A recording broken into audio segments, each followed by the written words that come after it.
Moremi led her small but determined army into battle. Though outnumbered, the warriors of Ile-Ife fought with the fury of those who had lost everything.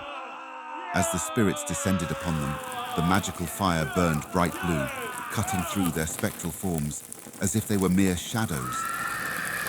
The spirits, for the first time, felt pain and began to retreat, shrieking in terror as the flames consumed them.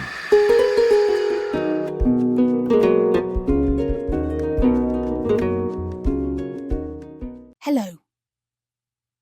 Welcome to another episode on Timbuktu, where we share incredible stories from Africa's rich history and culture. In today's episode, we follow the journey of Moremi, a fearless queen from the kingdom of Ile-Ife, who faced and defeated the terrifying spirits that haunted her people. So, let's dive right into the tale of Moremi versus the evil spirits. The kingdom of Ile-Ife, nestled in the heart of Yoruba land, was once a peaceful and prosperous place. Its people lived in harmony, trading and celebrating life together. The town lay next to a lush forest where the people hunted, gathered firewood, and sculpted clay from the rich soil. Children played freely in the fields, often chasing after glowing butterflies that danced among the trees. The forest was a magical place, full of life and beauty. When the king and queen of Ile-Ife welcomed their first child, a daughter named Moremi, the people rejoiced. A grand ceremony was held in her honor, celebrating the birth of the princess who would one day lead them. Moremi grew up alongside her best friend, Abimbola, and her younger brother Femi. The three of them loved to explore the forest, their laughter echoing through the trees as they chased butterflies and imagined great adventures. But the peace of Ile-Ife did not last. One day, people began to disappear. At first, it was only a few, but soon, entire families were vanishing without a trace. The people of Ile-Ife were terrified, and no one knew why or how this was happening. It was eventually discovered that the kidnappings were the work of ghost-like beings sent by the enemy kingdom of Ugbe, a dark and twisted land on the other side of the forest. The king of Ugbe, seeking more power, had made a deal with evil spirits, feeding them the blood of captured enemies to strengthen his reign. The spirits were invisible to human eyes, slipping through the night to snatch people away without a sound. The king of Ile-Ife, though brave, was powerless to stop them. The soldiers tried to track the mossing villagers, but those who ventured too far into the forest also disappeared. As the years passed, the people of Ile-Ife lived in constant fear, with soldiers patrolling the streets and walls being built higher and stronger to keep out the spirits. Yet nothing seemed to work. One fateful day, Princess Moremi's young brother, Prince Femi, disobeyed his parents' warnings and snuck out of the palace to chase after the butterflies he loved so much. The forest, once a place of joy, had become a dangerous, haunted place, but Femi, full of youthful innocence, ventured deep into its shadows. He never returned. When the news of Prince Femi's disappearance reached the palace, the royal family was devastated. A search party was sent into the night, but no trace of him could be found. Moremi, heartbroken and determined to save her brother, convinced her friend Abimbola to sneak out with her into the forest. The two ventured deep into the dark woods, desperate to find Femi. But the spirits were waiting for them. Abimbola was captured, disappearing into the night as the spirits took her away. Moremi barely escaped, saved at the last moment by soldiers led by a young warrior named Olufela. Olufela had been personally assigned to protect Princess Moremi and fought bravely against the spirits, but even his courage could not stop them from taking Abimbola. The loss of her brother and her best friend weighed heavily on Moremi's heart, but it also fueled her determination to find a way to defeat the spirits. With the kingdom of Ile-Ife on the brink of collapse and her heart heavy from the loss of Femi and Abimbola, Princess Moremi sought out the Oracle of the River. The Oracle, a being older than time, sits on the banks of the great river Isimirin. She was enigmatic, her words full of riddles, and Moremi struggles to grasp the weight of what was about to happen. To rescue your brother and best friend, to save your people, you would have to give everything, the oracle says. Her voice was like the wind, carrying ancient sorrow. Princess Moremi, still a young girl, declared her readiness to lose it all, though she did not yet understand what that truly means. Her resolve set her on a path few had dared to walk, and the oracle approved of it. The river rumbled and parted, revealing an ancient boat covered in moss and glowing softly with forgotten magic. Against her parents' wishes and unwilling to stand by as her people suffered, the princess decided to board the mythical boat without looking back. As she drifted away, the landscape of Ile-Ife faded, replaced by the vast unknown. Her heart ached for her family and friends, but the boat did not stop. It carried her to onwards distant lands, through vast savannas and desert lands and mountains and forests. Day and night, for months, she journeyed on. This journey was not a simple quest for knowledge.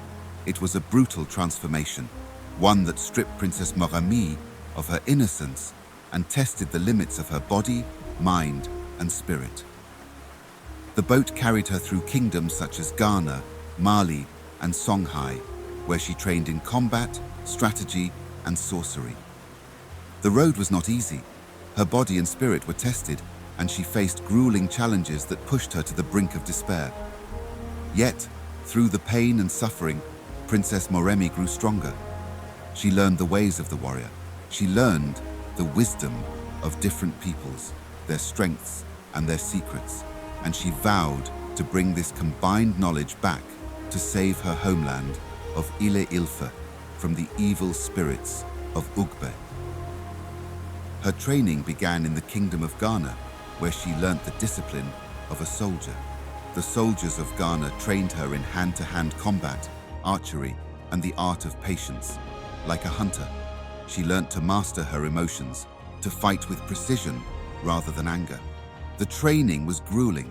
For days she goes without food, forced to run through thick forests and climb jagged cliffs. Many times she wanted to give up, but her teachers and the suffering of her people pushed her to go on. And through each hardship, her body became stronger, her willpower greater. Next, she joined a caravan of traders whose camels led her to in Mali. Here she studied sorcery. She was introduced to ancient rituals that connect her with the earth, sky, and the spirits that govern them. The elders of Mali taught her to read the stars, summon rain, and bend nature to her will. But these powers come at a price. Each spell demanded a part of her soul, and she felt herself becoming distant, detached from the person she once was. The lines between the physical world and the spiritual realm blurred, and she questioned whether she would ever truly return to Ile-Ife. Finally, in Songhai, she learnt the ways of diplomacy and leadership. The rulers there recognized her potential, not only as a fighter, but as a leader of people.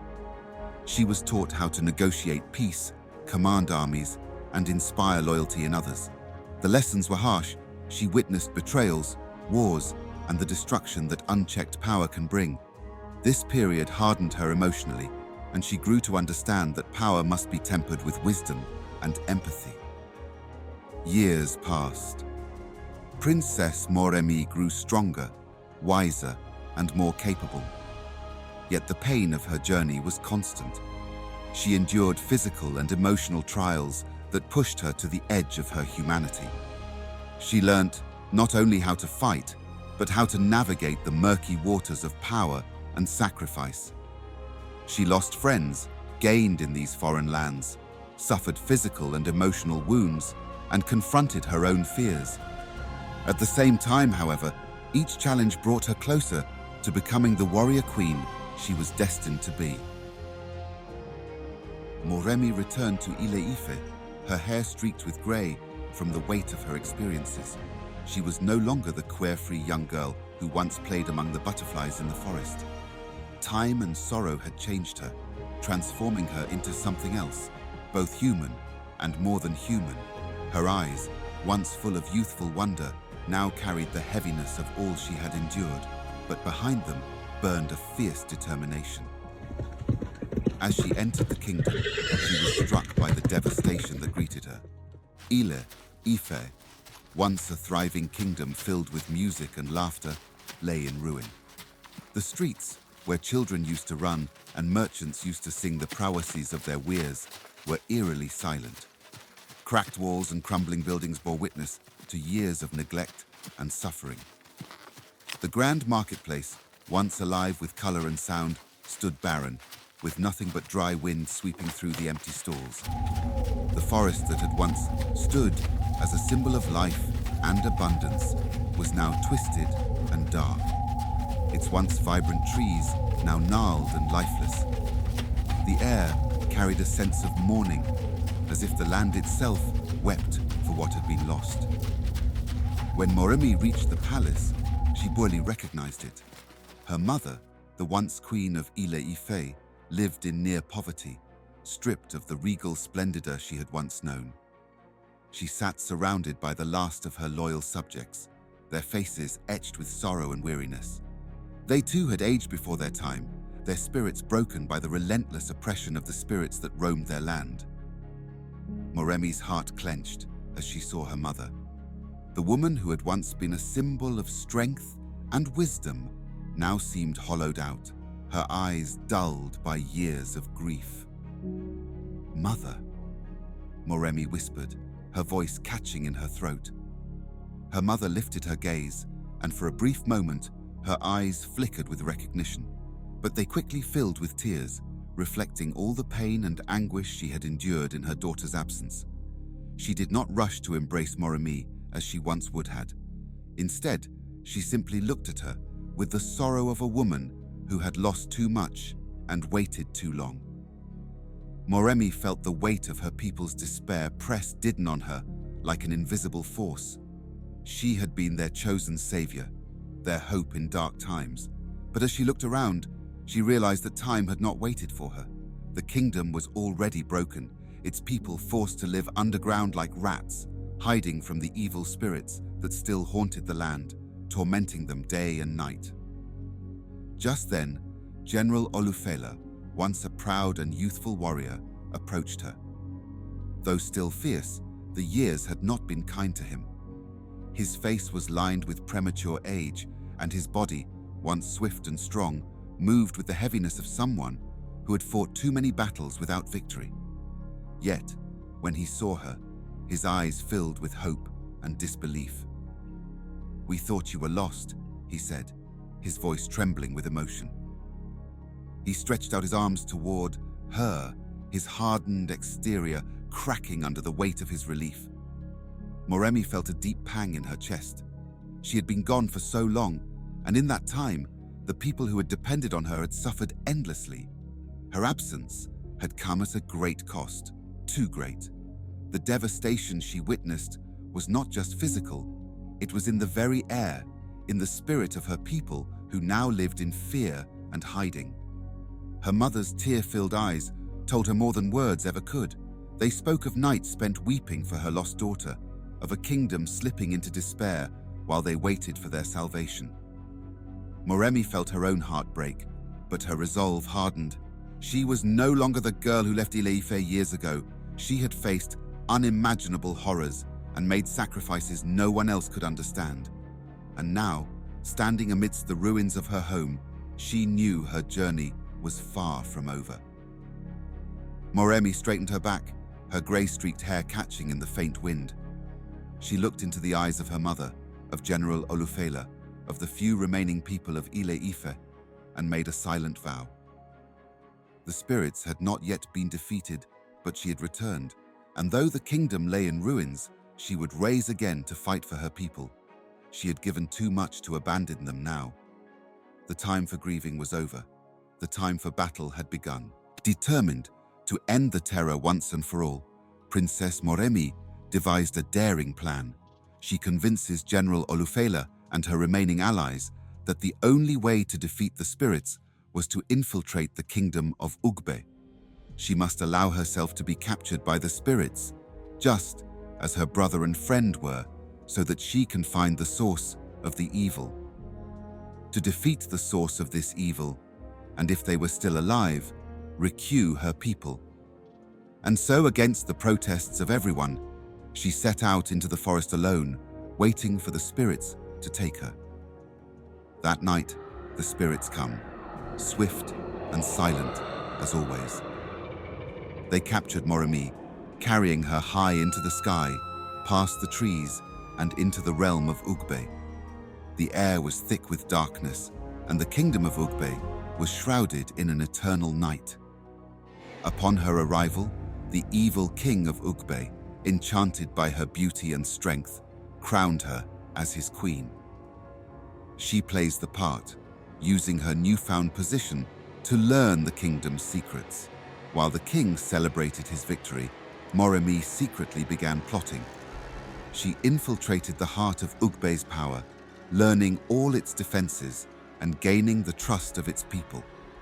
She formed an underground resistance of captives from Ile-Ife, biding her time for the right moment to strike. Yet, no matter how hard she tried, Moremi could not uncover the secret of how to defeat the spirits. Their power remained a mystery, bound by ancient magic that even she could not break. The now Queen Moremi spent years in Ugbe, living in constant danger. She secretly revealed her true identity to them and built an underground resistance among the Proazanas, secretly training them in the ways of warfare and magic that she had learned on her journey. But for all her efforts, the secret to defeating the spirits eludes her. The spirits were bound by ancient magic, their power drawn from forces Moremi cannot yet comprehend. As time passed, she became pregnant with the king's child, a son she loved but also knew would be a key to unlocking the power of the evil spirits. With her pregnancy nearing its end and time slipping through her fingers, Moremi returned to the Oracle of the River. She was growing desperate after trying all efforts, but not getting to the heart of what made the evil spirits invincible and untouchable. The air felt heavier that day, thick with the weight of impending diadem. When the oracle spoke, her words cut deeper than any blade. "To break the spirit's hold, you must offer the life of your unborn son," the oracle said, her voice echoing eerily in the stillness. The revelation struck Moremi like a thunderbolt. Her breath caught, and her knees nearly buckled under the crushing weight of the words. Though the sun burned bright in a cloudless sky, a sudden clap of thunder shook the ground, as if the heavens themselves recoiled at the cruel prophecy. Moremi's heart raced in her chest. She stood frozen, torn between two unbearable choices: her love for the child growing inside her, and her duty to her people, whom she alone could save. Though the sun shone overhead, the world around her grew unnaturally dim, as if the very light had been swallowed by an unseen force. Moremi retreated to the shadows of her home, seeking refuge in solitude. In her isolation, she dreamed of the son she would never meet. In her visions, he smiled up at her, the laughter of a life they could have shared echoing in her ears. But each dream shattered under the weight of her people's cries, their pleas pulling her back to a grim reality. She saw them in her dreams too, ghostly hands of the spirits, dragging her people into the abyss, their suffering growing with each passing day. The spirit's hold tightened, and she knew there was no escape, no other way. With a heart heavy with sorrow, Moremi made her choice. In the dead of night, under a sky lit only by a crescent moon, she knelt by the riverbank. The waters were eerily still, as if the gods themselves were watching in silence. The air grew thick with a strange energy, charged with anticipation. Thunder rumbled again, though no clouds were in sight. Odd sounds began to emerge from nowhere, distant whispers, strange animal calls, unlike anything she had heard before. The atmosphere felt unnatural, otherworldly.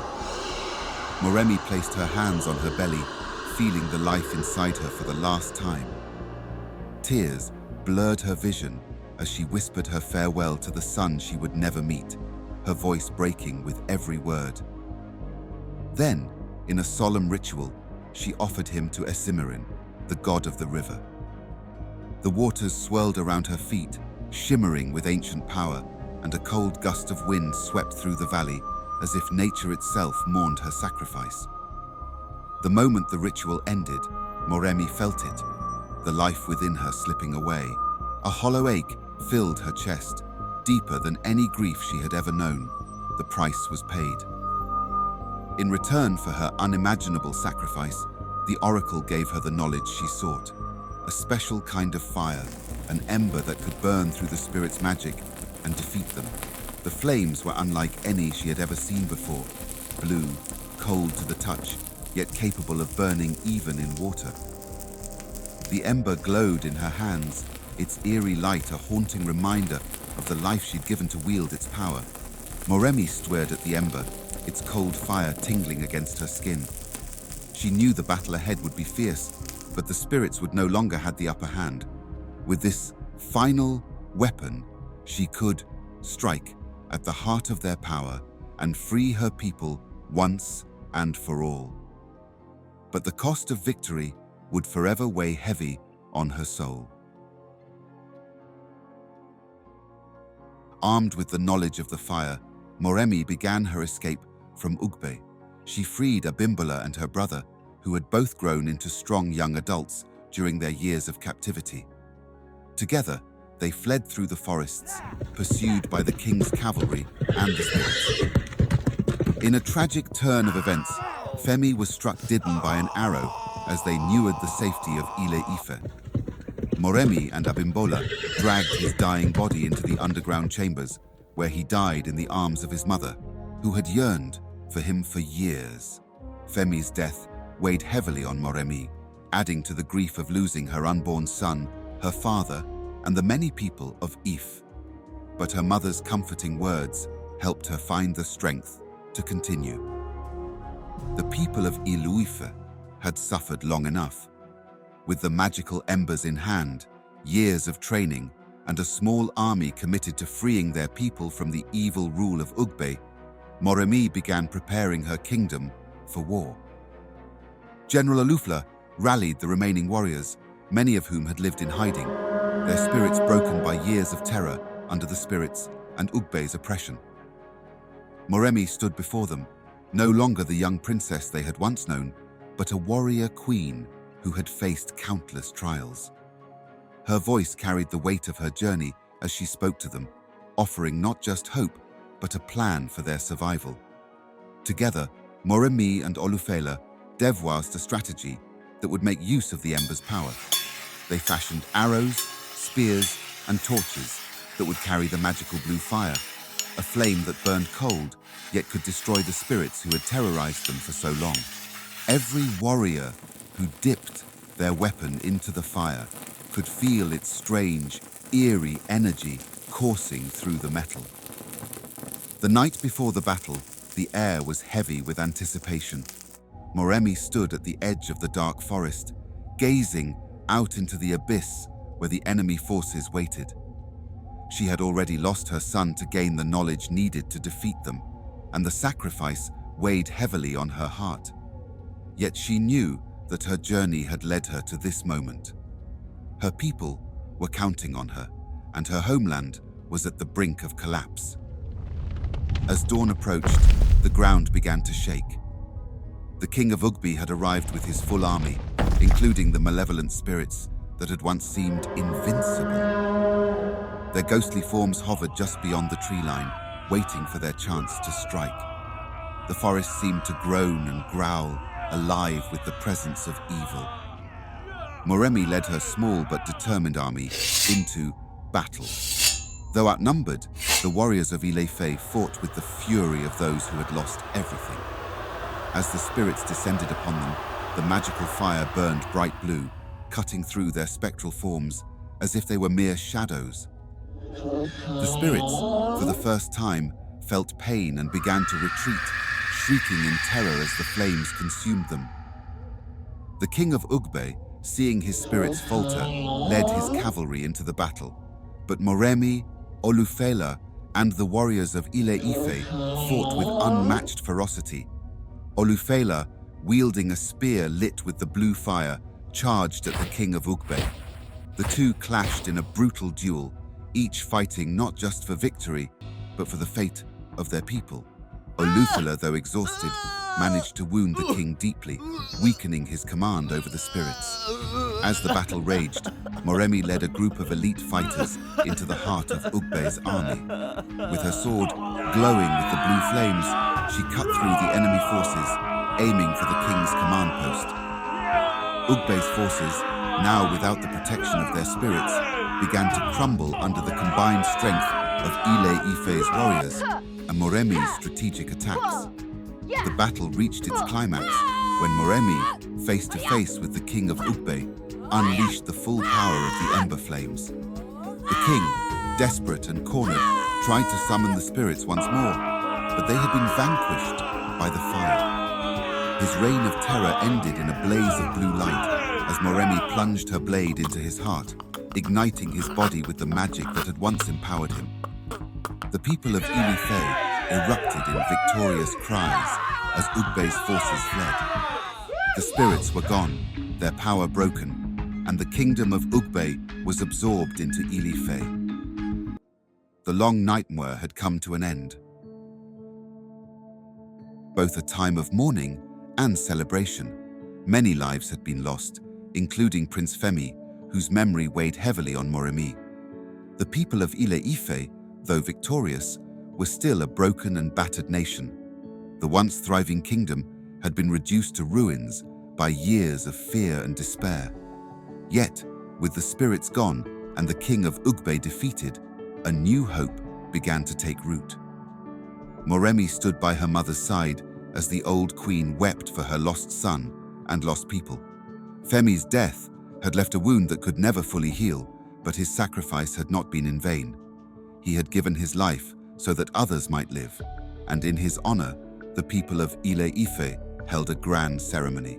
The bodies of Femi, the fallen warriors, and all who had perished in the years of terror were dressed in white and buried with gifts for the afterlife: palm wine, kola nuts, swords, and beads. The air was filled with the sound of mournful whistles, a haunting melody that carried the souls of the departed to the spirit world. For 7 days, the people mourned. But on the 8th day, a great feast was held, marking a new beginning for the kingdom. The streets, once silent and fearful, came alive with music, dance, and laughter. The market, which had been abandoned, began to fill with traders from far and wide. The forest, once the domain of evil spirits, was reborn as a place of life and beauty once more.